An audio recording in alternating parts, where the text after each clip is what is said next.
Yesterday, January 7th, 2026, arrived like a bruise you only notice after touching. Not sudden, not loud, but unmistakable in its ache.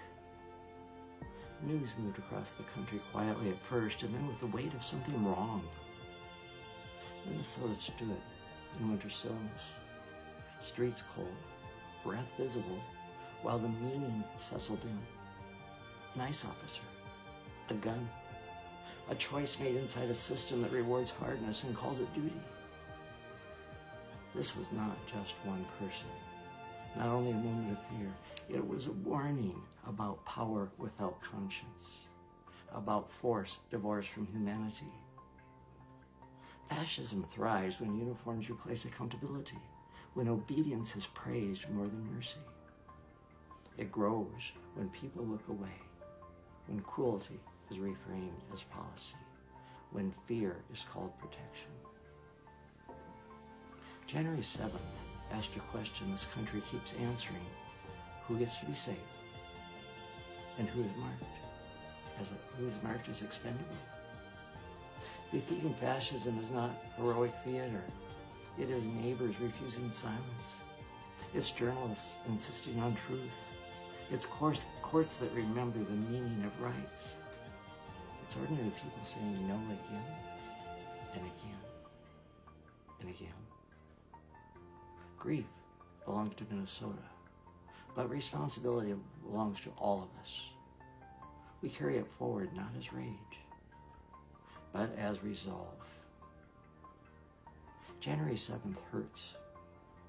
It also clarifies democracy. Democracy survives only when defended, only when power is watched, only when we choose people over domination and dignity over fear. We speak the names that authority would rather erase. We remember that law without justice is only a threat. We teach our children what courage looks like when it's tired, when it keeps showing up.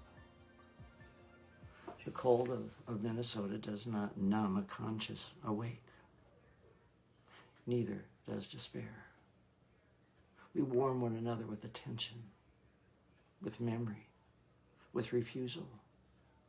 January 7th will be remembered, not as surrender, not as a measure of who we choose to be. A country that bends towards justice, or one that lets fear pull the trigger. The answer is written daily in protests, in votes, in witness, in care. Fascism loses when we refuse to look away, when we stand with the vulnerable and insist that America be better than its worst day. January 7th is a scar.